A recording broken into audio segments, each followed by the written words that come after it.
Howdy, howdy, howdy, my name's Anacha Sasuke. Welcome back to Let's Read the SCP Foundation Wiki. In the last episode, we read Yataveo, Demisers, Tapeworm Child, Factory Porn, and The Painted Man. Well, we didn't read Factory Porn, we read about something called Factory Porn. There's a difference, trust me.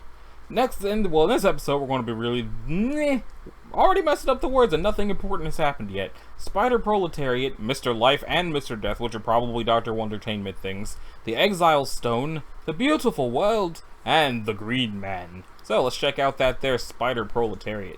Are they a proletariat that's a spider, or are they a proletariat that has more legs than humans should have? SCP-1006 is contained within a 213-meter radius in Redacted National Park, and should be checked bi-weekly. Civilian access is to be denied by means of an endangered species cover story. Relocation of 1006 is strongly discouraged due to the fragility of individual members and their sensitivity to habitat changes. Observation Post 45 has been set up within the containment zone and supplies 1006 with various audiobook versions of communist and classical literature at 1006 request, as well as black ink and a poster board as necessary. All personnel entering the containment zone are required to wear Level C hazardous materials protection due to the presence of fine particulate contaminants. Upon departure, a standard decontamination procedure as per document FSP-0371-D-B-7 is to be undertaken to prevent uncontrolled spread of 1006. Description: SCP-1006 is an organized collective of the unknown species of genus Araneus. Individual members have achieved sapience through unknown means and have established a rudimentary system of government resembling Marxist communism. The original mass of 1006 was discovered in April the 1st, 19-something by a hiking couple who alerted park authorities. The Foundation took over after the discovery of written propaganda inside the central web, along with evidence of marked use of extremely simple tools, webs resembling faces of passerby, and simple attempts to block off the area via fallen branches. 1006 is a social community, with some members maintaining the web and others apparently chosen to maintain the agenda of the whole. Once supplied a source of black ink and poster sheets, 1006 will communicate with humans by creating signs written in English. These communications are largely centered around demands for the dismantling of Western imperialism, a scathing critique of the bourgeoisie, and a request for less mosquito spraying in the surrounding area of the park. The head of the government is a large spider that resembles a wolf spider, taking up refuge on the largest tree of the cluster. Communication has been relayed with this spider, who views the outside world as something that belongs to us that is merely being maintained by the bourgeoisie humanoids. It has given its name as Benevolent Leader. 1006 is currently located in a cluster of black oak trees within a massive and complex central web and several secondary webs. The webs appear to be very well maintained, with damage being constantly repaired. The surrounding area has a nauseating odor due to the presence of thousands of dead insects, individual members of 1006, and an occasional dead bird and small animal. Close study by arachnologists and sociologists have discovered that the members of 1006 utilize a central collective think tank that passes on ideas of the Benevolent Leader to the collective numbers throughout complex frequencies in the web. Addendum: the skeletal remains of a human being were found in the area of the web, surrounded by dead insects and a variety of shiny metal objects such as bottle caps and pebbles, along with the occasional pocket watch and bits of metal in apparent reference. 1006 does not allow the skeleton to be disturbed, but passive analysis indicates that the male died decades prior from a blunt trauma to the back of the head. Identification located near the body identifies him as a known political radical, reported missing from the nearby town of blank blank, Texas in 1976. Alright. Okay, Mr. Life and Mr. Death. That's not the right button. Well, they're safe. When inactive, 1007 is to be kept in a standard coffin along with 1. The subject may be only activated during routine testing. As of current regulations on Misters, 1007 is to be contained in Hall 8 of Site 13. SCP-1007 appears to be a male of indeterminate ethnicity who undergoes the entire human life cycle within a 75-minute time frame. The subject ages at a rate of approximately 1 year per minute. Once 75 minutes have elapsed, the subject will invariably expire a spontaneous cessation of metabolic activity with no evident cause, aka the heart stops. And it reports feeling excruciating pain during the last 16 minutes when its bones and muscles are changing shape very rapidly. This process violates the first law of thermodynamics, as the subject does not seem to require any energy input to fuel the massive amount of cellular growth. 1007-1 is a key that fits into a small metal keyhole inserted into the subject's back, and between its shoulder blades. X-ray scans have shown that the keyhole, I almost said keyblade, is an empty socket with no internal mechanism. When one is turned, the subject's physical age is reversed by 1 year for each turn until it has regressed to the form of a neonate. It is not known where the mass that is removed from the subject's body as it shrinks disappears to. If this is done after the subject's 75-minute lifespan has elapsed, the subject will reactivate. If the subject has been dead for long enough to have decayed, any decay, regardless of its extent, will also be reversed. 1007 was recovered by Task Force Tau 6 along with SCP blank blank and blank during a raid on the California mansion of Redacted, a known customer of Marshall, Carter, and Dark Limited. Redacted admitted that he obtained 1007 from a McD-sponsored auction and claimed that at the auction in question, there had been at least 4 other Misters for sale, though he did not recall to whom they had been sold. Addendum 1. The words Mr. Life and Death from Little Misters, all rights reserved by Dr. One Entertainment, are tattooed on the right calf. This designation appears as 11 in document 909A. Addendum 2. The fact that its designation seemingly refers to a pair has been taken by some to mean 1007 has a counterpart that has not yet been recovered. 1007 has stated that it is unaware of the existence of such a counterpart and believes that this designation refers to the fact that it alternates between life and death. However, given that it was also unaware of the existence of several other Misters known to the Foundation, the existence of this hypothetical counterpart remains a possibility, and efforts are currently being made to determine its whereabouts. Okay then. The Exile Stone? This episode's moving really quick. That happens sometimes, but it's not often that they move this fast. SCP-1008 is stored in a molded opaque container, which is stored in a secure locker site blank. It may only be removed from its container with prior permission from at least 2 level 3 personnel, and all subjects exposed to 1008 must be kept under observation until expiration. SCP-1008 is a polished, irregular mass of obsidian, measuring approximately 8 centimeters in diameter at its widest point and weighing approximately 1.4 kilograms. The image of a sun is carved into one surface of 1008, which is surrounded by an as-of-yet untranslated inscription in what is believed to be an ancient Indonesian dialect. When the sun carving of 1008 is pressed against the forehead of a living human subject, its anomalous effect manifests upon nightfall. In the first stage, which usually lasts approximately 1 week, subjects affected by 1008 become unable to perceive the sun. Affected subjects can no longer see the sun and cannot see without the aid of artificial light. Examinations of affected subjects show physical reactions consistent with a complete deprivation of solar illumination, such as eye dilation, and extended exposure to sunlight does not affect subjects or cause blindness. Additionally, subjects report being unable to see the moon or any other celestial bodies illuminated primarily by sunlight, though in most cases stars are still observable. During the second stage, which lasts approximately 2 to 3 weeks after stage 1, subjects become unable to receive heat and other solar radiation. Subjects report feeling increasingly cold and will exhibit progressively paler skin tone as well as symptoms of vitamin D deficiency and seasonal affective disorder. Sad. In the final stages of 1008 exposure, typically 4 to 6 weeks after initial exposure, subjects reportedly observe increasing unhealthiness in other living subjects. Plants appear wilted and stunted, and animals appear emaciated. Most importantly, affected subjects in the final stage are unable to obtain nutrition from any plant or animal-based food product, and will invariably expire due to malnutrition after a period of several more weeks. Addendum 1. Transcript excerpt of interview with Subject 1. Subject 1, Agent Blank Blank, was accidentally exposed to 1008 while undercover and assigned to Redacted. Agent immediately brought 1008 to the attention of the Foundation upon its manifestation of its effects and was placed under observation. What was the first indication that something anomalous had taken place? I woke up at about 5 in the morning, I think. The day after first contact. I'm used to getting up before the sun comes up, and I thought it was weird that I couldn't see the pre-dawn glow, and the sun just never came up. Dr. Blank called me and asked why I wasn't up on such a fine sunny day, and that's when I broke cover and called it in.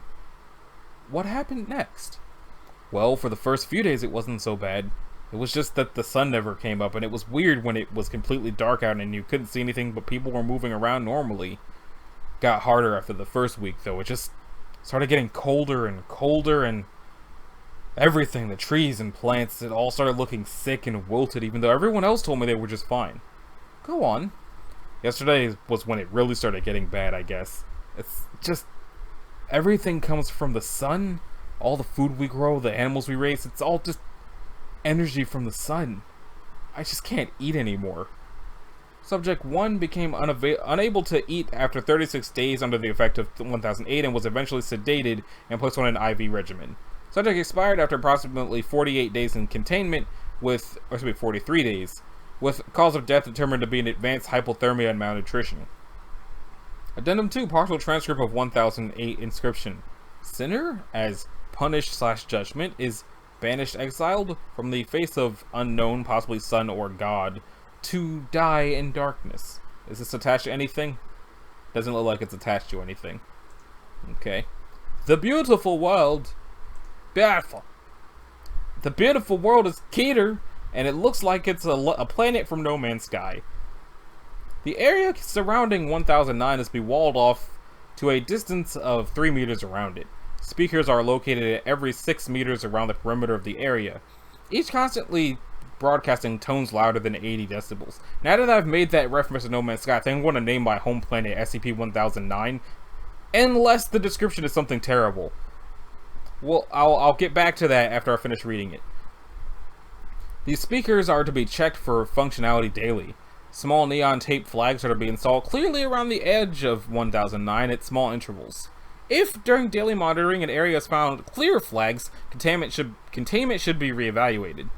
Those performing examinations should wear ear protection to prevent hearing loss. In case of power failure, 2 backup generators of different make are attached to the current system, which should be maintained as alongside the speaker level of containment, and which will automatically activate in succession following the deactivation of the first. In case of complete electrical failure, such as an EMP variety strike, a backup system consisting of metal spheres and aluminum sheeting has been installed, which will automatically activate as speakers become disengaged for over 5 minutes. This will allow between 45 minutes and 1 hour to reestablish containment or to manually reset the secondary rain stick containment component. Reestablishing containment is a top priority in the case of outages. Alright, then what is it? SCP-1009 is an anomalous area of land approximately 45 by 30 meters and irregularly shaped. This area will expand, converting all foreign materials surrounding it to further areas of 1009, chemically and structurally irrelevant to the outer original materials and structures. 1009 expands at a rate of 0.8700 meters per hour. Growth of 1009 may be entirely restrained by loud noises. Any sound over 60 decibels will stop growth in the immediate area, currently maintained by mechanical speakers, but voices, instruments, and natural noise are all equally effective. If entirely unrestrained, 1009 will break containment entirely in 3.45 hours, cover 4.044 square kilometers in 24 hours, and expand to 1,000 kilometers after 26 days. The environment within 1009 appears natural, but it is not composed of Earth-like flora or fauna. For a complete environmental analysis, see document AIE 40. In general, flora is in bright non-Earth-like colors and is larger than most Earth flora. Analysis of biota indicates that the area is equivalent to a forest. However, neither invertebrate nor vertebrate animal life is naturally occurring within the area. There is no effect on humans, it used to say within, but now it says entering 1009, allowing the taking of numerous samples and measurements. So basically, this is an SCP that's a Keter rank because of how dangerous it can be, but it can be stopped if a whole bunch of people just walk out and go, "You stop that!" and then it just won't. Alright then. A is the corpse of an unusual creature found in 1009. A was seen exiting the area and was shot by a guard who has been reprimanded for his hasty actions. The creature resembles a squirrel or monkey with large ears and appears to be a mammal. The body is currently stored in the Site 8 deep freeze and may be requisitioned for study from Dr. Light. Addendum B. Dr. Vo has proposed that 1009 could be allowed to expand around a source of noise, creating a circle of non-anomalous terrain within the area, and that it might have a different effect on humans within it. Necessary documentation was approved, and disposable 18889 or 899 was selected as a subject, hogtied, and placed within a 70 decibel battery operated speaker at the edge of 1009. Some of the containment speakers were permitted to be moved in order to allow growth. Growth did occur around the buzzer over the course of 7 hours.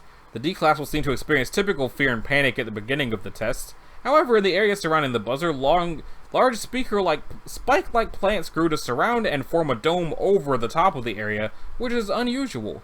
Growth within 1009 has never otherwise responded to outside stimulus. After 12 hours, the battery on the buzzer failed, and the non-anomalous zone was taken over by the area. At this point, cameras in the containment area recorded an unusual event when the circle of normal terrain shrank over the disposable personnel.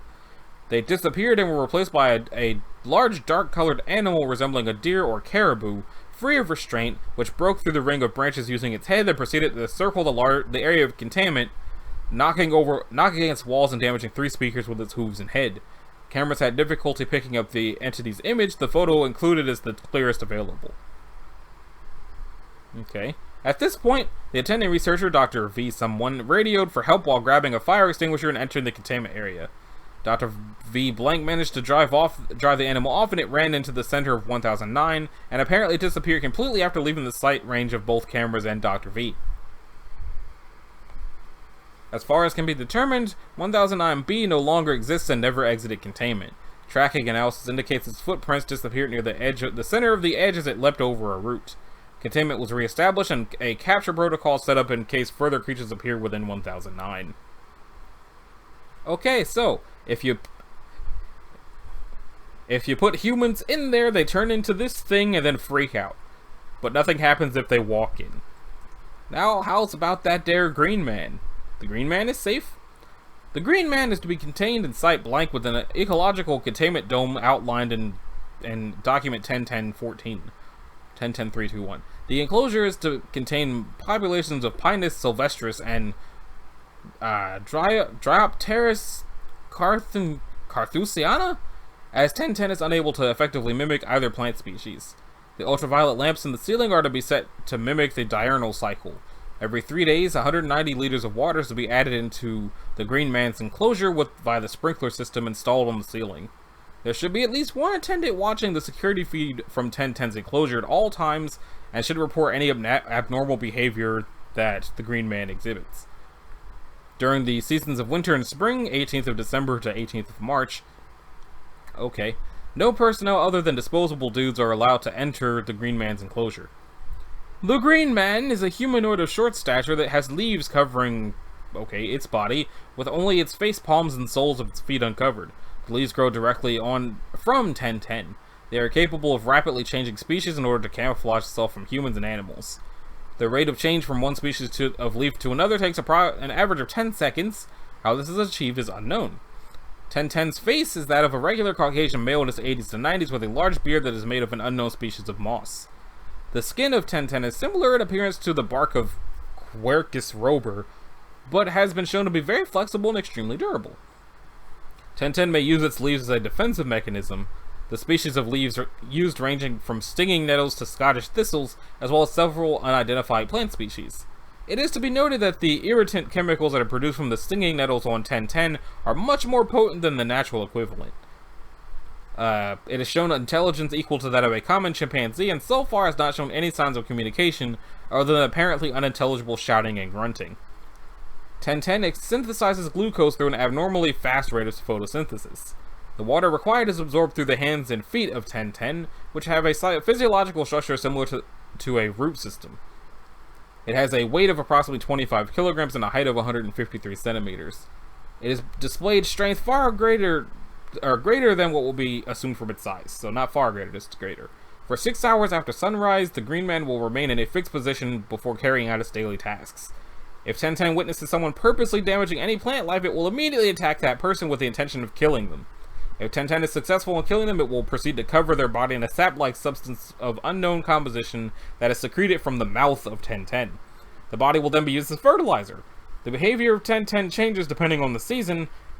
It is unknown how 1010 is aware of what season it is despite containment. Behavior in spring. The green man will work on the seeding of nearby plants. It will also take on an anomalous property of advancing growth in non-plant species within a certain radius, estimated to be 100 meters. The affected properties include height, hair length, nail length, etc. Another effect caused by 1010 during spring is that any human who comes within approximately 10 meters of SCP-1010 becomes impregnated with a fertilized ovum after a short period of time. The exact amount of time is not known, but is believed to be less than 3 minutes. This effect is not limited to only females. The rate of impregnation in males is recorded as being 5%. In the case of females, the length of pregnancy is roughly 9 months, and the child will be genetically identical to the mother. The child will display no anomalous properties despite its conception. It is to be noted that females who have had a hysterectomy are still subject to becoming pregnant, as a complete uterus is grown as well as the fertilized ovum. In the case of a male becoming pregnant, a complete womb and fertilized ovum will instantly appear next to the bladder. The fetus must be removed within 5 months of impregnation via cesarean section to prevent the male expiring from internal hemorrhaging. The fetus produced from males will always be a stillborn, and after genetic testing has shown that they are the same species as 1010. Summer and autumn. SCP-1010 will concentrate on tending to and encouraging the growth of plants. No anomalous properties have been noted during this time. Winter. 1010 will go into hibernation and will spend all of his time staying in one location. It will only move to stay hidden from animals and humans. During winter, any human that has come within roughly 100 meters of 1010 has reported a general weakness, citing a lack of energy. Subjects eventually expire within 20 minutes of exposure. The effect is directly correlated to the distance from 1010. SCP-1010 was discovered at Blank in England after following stories of a leaf man in the woods and reports of males becoming inexplicably pregnant. So far, 1010 is the only specimen that has been found, but similar stories throughout the world are being investigated for more possible instances of the Green Man. Addendum 1. Junior Research Assistant Shebleha suggested that one of the stillborn fetuses produced by a male was to be given to 1010 in order to see what effect it would have on its behavior. After a fetus was grown and removed from a male D-class, it was presented to 1010, at which point it picked the fetus up and proceeded to carefully bury it within its enclosure, along with an amount of the sap-like substance produced from the mouth. After 4 weeks, a sprout was seen to be growing from the spot the fetus was buried in. 1010 has paid a large amount of attention to the sprout and will start aggressively shouting at anyone who gets too close to it. The sprout itself is to be monitored in case it develops any anomalous properties. Adaptive, alive, plant, reproductive, safe, sentient, toxic. Okie dokie then. So, that about does it for this episode of Let's Read the SCP Foundation Wiki. In the next one, we're going to check out the humanization process, secret chord, cockatrice, Jonah Crusoe, and poor man's Midas. I feel like cockatrice is probably not what it sounds like it is, and the next few after that sound like they could be Keter, but you never know. So, this has been Anashi Sasuke. If you liked it, a like and subscribe will be groovy. If you didn't, you don't need to do either one of those things, and I will see y'all in the next one. Later!